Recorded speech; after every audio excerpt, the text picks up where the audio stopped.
In 2023, during the renovation of an abandoned house that had stood silent for decades, construction workers discovered something no one expected: a wooden box hidden beneath the floorboards, containing 47 handwritten letters. Letters of love, confession, and despair. Letters that revealed a secret so disturbing that an entire family conspired to bury it forever. What was written on those yellowed pages? Why were they hidden? And most importantly, who wrote them knowing they might never be read? This is the story of Margaret Halloway, a woman who lived two lives, one that everyone knew, and another she kept in the shadows until her last breath. Stay until the end, because what you're about to discover will make you question everything you know about sacrifice, love, and silence. And leave your opinion in the comments. How far would you go to protect those you love? The old Halloway mansion in Connecticut had been empty since 1998. 25 years of silence, dust, and decay. The neighbors had long stopped talking about it. It was just there, a relic of a time when families like the Halloways held power, influence, and secrets. In March 2023, the property was finally sold. A developer from New York bought it, planning to turn it into luxury condos.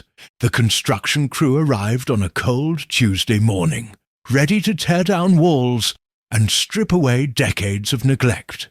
But on the third day, something stopped them. Carlos Rivera, a contractor with 15 years of experience, was pulling up the old floorboards in what used to be the master bedroom. The wood was rotted, easy to remove, but underneath, between the joists, he saw something unusual. A box, small, wooden, sealed with rusted metal clasps. He called his supervisor. They opened it carefully, expecting maybe old jewelry or forgotten documents. What they found was far more unsettling. 47 letters, handwritten, tied with a faded red ribbon. The paper was thin, yellowed, fragile. The ink had bled in places, but the words were still readable. And on the top letter, in elegant cursive, was written a single name: Thomas. Carlos didn't read further. Something about the letters felt private, sacred, wrong to disturb. He contacted the only living member of the Halloway family he could find through public records: Claire Halloway, 34 years old, living in Boston. When Claire received the call, she felt a chill run through her body. She hadn't thought about the mansion in years. Her grandmother Margaret had died there in 1998, when Claire was only 9 years old. She remembered a cold woman, distant, always staring out of windows, as if searching for something that would never come. Claire drove to Connecticut the next day. When Carlos handed her the box, she noticed his hands were shaking slightly. "I didn't read all of them," he said, "but the ones I did, I think these were meant to stay hidden." Claire took the box to a nearby coffee shop. She ordered tea she wouldn't drink and sat in the corner, away from everyone. She opened the first letter. The handwriting was young, hopeful, full of life. It was dated May 14th, 1957.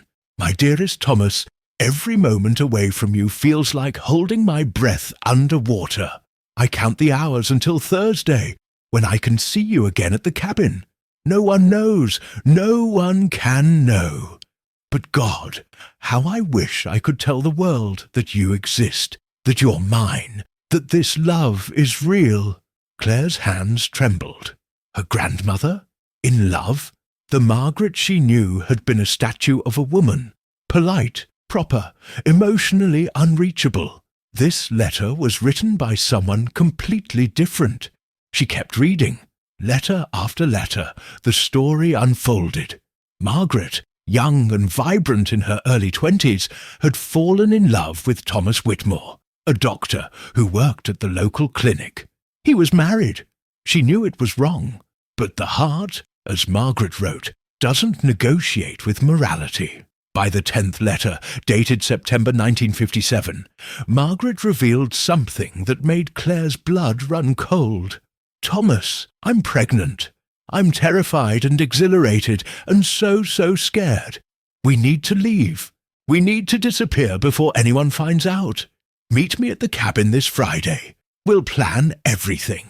We'll start over somewhere. No one knows our names. I love you. I love this life growing inside me. I love the future we're going to build." Claire stared at the letter for a long time. Pregnant. In 1957. Unmarried. With a married man. This wasn't just scandalous. This was social suicide in that era. She pulled out her phone and searched for family records. Her mother, Elizabeth Halloway, had been born in March 1958. The math aligned perfectly. But according to all official documents, Elizabeth's father was Richard Halloway, the man Margaret married in late 1957. Claire felt the ground shift beneath her understanding of her own existence. She needed answers. She needed to know what happened next. Claire spent the next week consumed by the letters. She read them chronologically, piecing together a story that had been deliberately erased from family history. Margaret and Thomas had met in 1956, when Margaret's mother fell ill, and Thomas treated her at the clinic. He was 32, married to a woman named Catherine, with no children. Margaret was 23, unmarried, working as a school teacher. The attraction was immediate, forbidden, undeniable. Their affair lasted over a year. They met in secret at an old hunting cabin in the woods outside of town. Thomas would tell his wife he was making house calls. Margaret would say she was visiting friends. In those stolen hours, they built a world that existed only for them. The letters revealed a man deeply conflicted. Thomas wrote back. Margaret had kept his letters too. He loved his wife, but he wasn't in love with her. Their marriage had been arranged by their families, common practice among the upper class at the time. With Margaret he felt alive for the first time. But when Margaret became pregnant, everything changed. Thomas wanted to leave his wife immediately. Margaret was more cautious. She understood the consequences better than he did. A divorced doctor having an affair with a young schoolteacher. They would both be destroyed. Him professionally, her socially. The child would be labelled illegitimate. Carry that stigma forever. Still, they planned. Thomas would divorce Catherine quietly, citing irreconcilable differences. Margaret would move to a different state, claim to be a widow. They would marry under different names, start fresh where no one knew their past. The plan was set for November 15th, 1957. Thomas would file the divorce papers, withdraw his savings, and meet Margaret at the cabin. From there, they would drive to California and never look back. Claire found the letter dated November 12th, 1957. It was shorter than the others, written in a shaking hand. "Thomas, where are you? You were supposed to meet me yesterday. I waited at the cabin all night. I'm so afraid. Please be safe. Please come back to me." Then, November 14th. "They told me you're dead. A car accident, they said. Went off the road near Miller's Bridge. They said you died instantly. I don't believe them. I can't believe them. You were too careful. You wouldn't. God, Thomas, what am I supposed to do now? I'm carrying your child and you're gone. And I'm so alone." Claire's eyes filled with tears. She hadn't expected to feel this deeply for a grandmother she barely knew. But the story didn't end with Thomas's death. It got darker. The next letter was dated January 3rd, 1958. Margaret's tone had changed completely. The warmth was gone, replaced by cold resignation. "I met with Richard Halloway today. His family knows everything. They know about Thomas, about the pregnancy, about all of it. They made me an offer. Richard will marry me, claim the child as his, provide financial security. In exchange, I never speak of Thomas again. I never tell anyone the truth. I live as Mrs. Halloway, raise the child in their family, and bury this entire chapter of my life." If I refuse, they will make sure I'm branded as an adulteress, that my child is taken away, that I'm ruined completely. I have no choice. I have to say yes. But Thomas, if there's any part of you that still exists somewhere, know this. I will never stop loving you, and I will make sure somehow that the truth survives." Claire sat back, stunned. Her grandfather, the man she'd always believed was her biological grandfather, had been part of a cover-up, a transaction. Margaret had been forced into a marriage to protect her child. She kept reading, but the letters became fewer after that. There were only a handful from the decades that followed. They were different, sadder, more philosophical. Margaret wrote to Thomas as if he were still alive, still listening. She told him about their daughter Elizabeth, how much she looked like him, how hard it was to see his eyes in her face and never be able to say it out loud. She wrote about Richard, the man she married but never loved. He was kind enough, she said, but there was nothing between them except a shared secret and mutual resentment. He knew she would never be his, not really, and she knew he had only married her to elevate his family's status. One letter, written in 1975, stood out to Claire. "Elizabeth got engaged today. She's so happy. She has no idea who she really is, who her father was, what I gave up to give her this life. Sometimes I wonder if I did the right thing. Sometimes I wonder if the truth would have been kinder than this lie I've lived for 17 years. But I look at her smile, at the life she has, and I tell myself it was worth it, even if I'm drowning." Claire felt a wave of grief for her mother. Elizabeth had died of cancer in 2015, never knowing the truth about her father, never knowing that the man who raised her wasn't the man who gave her life. Now, what do you think about what we've uncovered so far? Does this change the way you see family secrets? Leave your thoughts in the comments as we continue to unravel this mystery. Claire couldn't stop now. She needed to know everything. She needed to understand not just what happened, but why it stayed hidden for so long. She started digging through old newspaper archives, public records, anything that might shed light on Thomas Whitmore's death. The official report was brief. Single-car accident, rainy night, lost control near Miller's Bridge. No witnesses. No investigation beyond the standard procedures. But something felt wrong. Thomas was a doctor, careful and methodical, and the timing, just 3 days before he was supposed to leave with Margaret. It was too convenient. Claire found a small local historical society in Connecticut that kept records from the 1950s. She drove there on a Saturday morning and was greeted by an elderly librarian named Harold, who had lived in the town his entire life. "You're asking about Thomas Whitmore," Harold said, his eyes narrowing. "That's a name I haven't heard in decades." "Did you know him?" Claire asked. Everyone knew him. He was the only doctor for miles. Good man. Tragic what happened. What do you remember about the accident? Harold hesitated, glancing around as if someone might be listening. Then he leaned closer.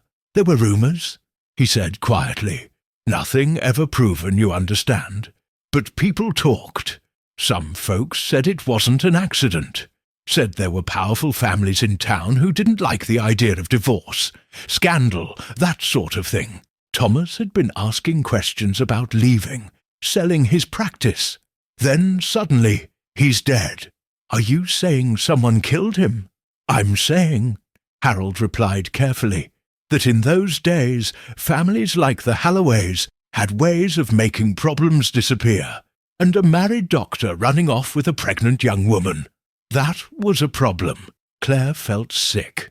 Could her own family have been involved in Thomas's death? Was Richard Halloway not just complicit in the cover-up, but in something far worse? She thanked Harold and left, but his words haunted her. She went back to the letters, looking for any hint that Margaret suspected foul play, and then she found it. A letter dated June 1959, written on the first anniversary of Thomas's death. I saw Richard's father today. He looked me in the eyes and smiled. It was the smile of a man who got exactly what he wanted. I've never said this out loud, never even written it until now, but I know what they did. I know Thomas didn't lose control of that car. I know his death wasn't an accident. And I know that speaking this truth would destroy everything. Me, Elizabeth, any chance at a normal life. So I stay silent. I smile at family dinners. I play the role of the grateful wife. And I die a little more each day. Claire's hands shook as she read. Her great-grandfather, a murderer, or at least someone who arranged a murder. It was almost too much to process. But there was more. Margaret had continued writing, chronicling her slow, emotional death. She described the prison of her marriage, the suffocating weight of pretending, the way she had to watch her daughter grow up, never knowing the truth. One passage, written in 1982, was particularly devastating. Elizabeth asked me today why I never seem happy. She said I always look like I'm somewhere else, thinking about something far away. I wanted to tell her, God, I wanted to tell her everything. But how do you tell your daughter that her entire existence is built on a lie, that the man she calls father is not her father, that her real father was murdered to keep a secret? How do you burden a child with that? So I lied. I said I was just tired, and she hugged me, and I felt like the worst mother in the world. Claire wiped tears from her face. She had always wondered why her grandmother seemed so cold, so unreachable. Now she understood. Margaret wasn't cold. She was broken, shattered by grief, and forced to pretend everything was fine for decades. She kept reading. Margaret wrote less frequently as the years went on, but each letter was more raw than the last. She wrote about contemplating suicide multiple times. She wrote about watching Richard die of a heart attack in 1990 and feeling nothing. She wrote about the relief of finally being alone, but also the terror of it. Because alone, there was nothing to distract her from the truth. And then Claire reached the final letter. It was dated September 1998, just 2 weeks before Margaret died. My dear Elizabeth, if you're reading this, then someone has found these letters. Someone has uncovered what I spent 40 years hiding. I'm sorry. I'm so sorry. I should have told you myself. I should have had the courage. But I was afraid. Afraid you'd hate me. Afraid you'd feel like your whole life was a lie. Maybe it was. But you need to know this. Your father was Thomas Whitmore. He was kind, brilliant, funny, and so full of life. He loved me more than I thought anyone could love another person. And he would have loved you beyond measure. They took him from us. The Halloway family. The people you grew up thinking were yours. They took him from us to protect their reputation. And I let them. I made a deal with the devil to give you a life. Was it the right choice? I don't know anymore. But I want you to know who you really are. You are the daughter of Thomas Whitmore. You carry his blood, his brilliance, his capacity for love. Don't let their lie define you. Be who you were meant to be. I love you. I'm sorry I never had the strength to say this while I was alive.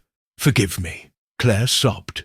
Her mother had died never reading this letter, never knowing the truth. Margaret had hidden the letters, hoping someone would find them. But Elizabeth was already gone. Claire looked up at the ceiling of her apartment, overwhelmed.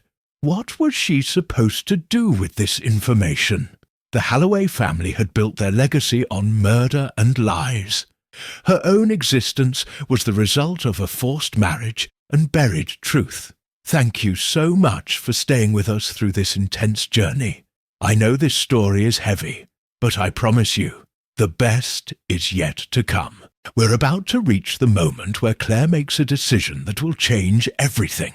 Don't go anywhere. Claire spent days wrestling with what to do. She called distant family members, cousins, aunts, uncles, and mentioned casually that she'd found some old letters from their grandmother. The reactions were telling. Most of them were immediately defensive.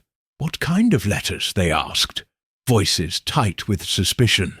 When Claire mentioned they were personal, possibly about Margaret's past before Richard, the responses became hostile. "Whatever you found, it's best left alone," her Uncle David said coldly. "Margaret lived a dignified life. Don't tarnish her memory with speculation." Her Aunt Patricia was more direct. "Burn them," she said. "I mean it, Claire. Some things are better left buried. You have no idea what you're messing with." But it was her cousin Marcus, a lawyer in New York, who was most revealing. "Listen to me very carefully," he said over the phone, his voice low and serious. "That house, that history, there are legal and financial ramifications tied to all of it. If certain truths came out about how Richard Halloway acquired his wealth, about certain business dealings that were predicated on his marriage to Margaret, we could be looking at lawsuits, estate challenges, all kinds of problems. You need to destroy those letters, for your own good." Claire hung up, feeling more certain than ever about what she needed to do. She contacted a journalist friend, Emma Rodriguez, who worked for a digital publication focused on historical mysteries and buried stories.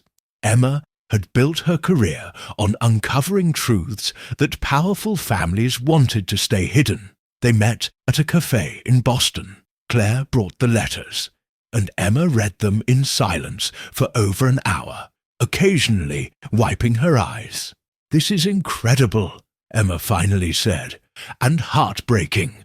And yes, this is absolutely a story that needs to be told.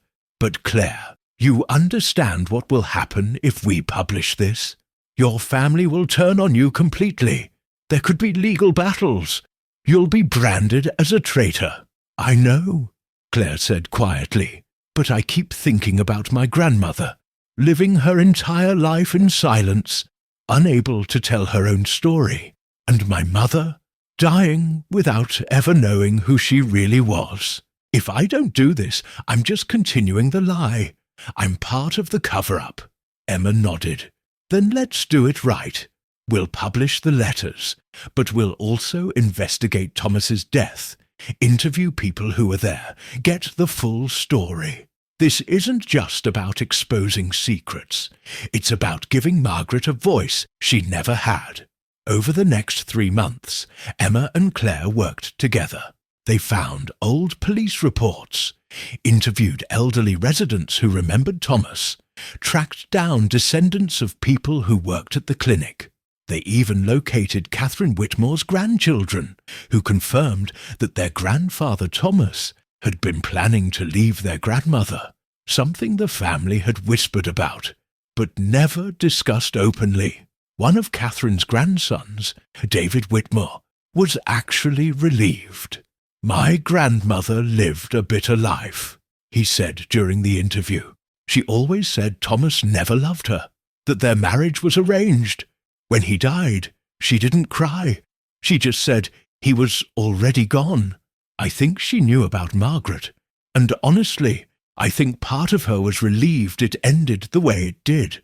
That sounds terrible, but it's the truth.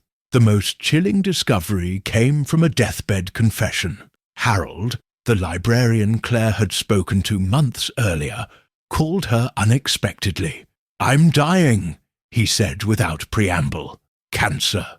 Got maybe 2 months.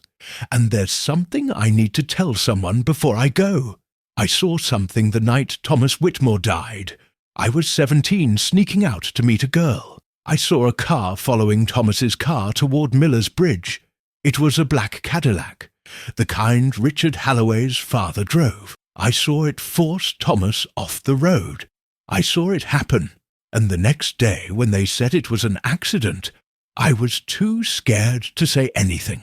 The Halloways basically owned this town. Nobody crossed them. I've carried that guilt my whole life.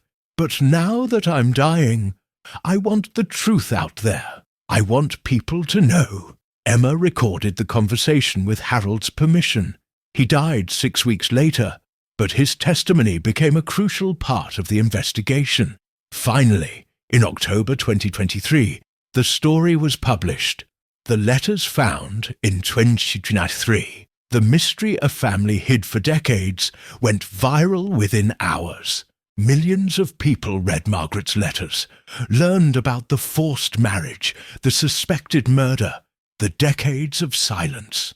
The response was overwhelming. Thousands of people shared their own stories of family secrets, forbidden loves, truths buried by shame or fear.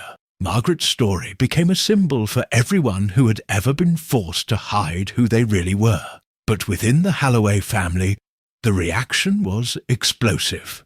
Claire received threatening letters from relatives demanding she retract the story. Marcus, her lawyer cousin, sent a cease and desist, though it had no legal standing since everything published was factual and based on primary sources. Her uncle David called her a disgrace to the family name. One voicemail from Aunt Patricia was particularly venomous. "You've destroyed everything our family built." Margaret made her choice. She chose security over scandal. She chose to protect Elizabeth. And you've spat on her sacrifice by making it public. You're selfish, Claire. You've hurt all of us for your own ego. Claire listened to the message, then deleted it. She understood their anger. They had benefited from the lie for decades. The Halloway name carried respect, opened doors, provided advantages. The truth was inconvenient, uncomfortable, damaging to their reputation. But Claire didn't regret it. She created a memorial website for Margaret and Thomas, where she uploaded all the letters, photographs she'd found, and the investigative report. She included a final message. Margaret Halloway lived 70 years, but she only really lived for one of them, the year she loved Thomas Whitmore. The rest was survival. The rest was pretending. I'm sharing her story not to hurt anyone, but to honor the woman she was before the world forced her to become someone else. Every person carrying a secret they can never tell. Every person living a life that isn't truly theirs. This is for you. You're seen. You matter. Your truth matters. The website received over 2 million visits in the first month. People left comments sharing their own stories of hidden identities, forbidden relationships, truths they carried alone. One comment stood out to Claire. It was from a woman named Sarah in Oregon. "My grandmother made me promise never to tell anyone she'd been in love with a woman in the 1940s. She married a man, had children, lived a normal life, but she kept letters from her true love hidden in her attic for 50 years. I found them after she died." Reading Margaret's story made me realize I need to honor my grandmother's truth too. Thank you for being brave enough to do this. Claire realized then that Margaret's legacy wasn't shame. It was liberation. By refusing to keep the secret, Claire had given permission to countless others to stop hiding. 6 months after the story was published, Claire returned to the old Halloway mansion. The renovation had been completed, and it was now a boutique hotel. The owner, who had read Margaret's story, reached out to Claire with an offer. "I want to dedicate one of the rooms to Margaret's memory," she said. "A place where people can come and reflect on the cost of hiding who you are. Would you help me design it?" Claire agreed. They created the Margaret Halloway room, decorated with reproductions of her letters, photographs of her as a young woman, and a plaque that read, "In memory of Margaret Halloway, 1934–1998, and Thomas Whitmore, 1925–1957.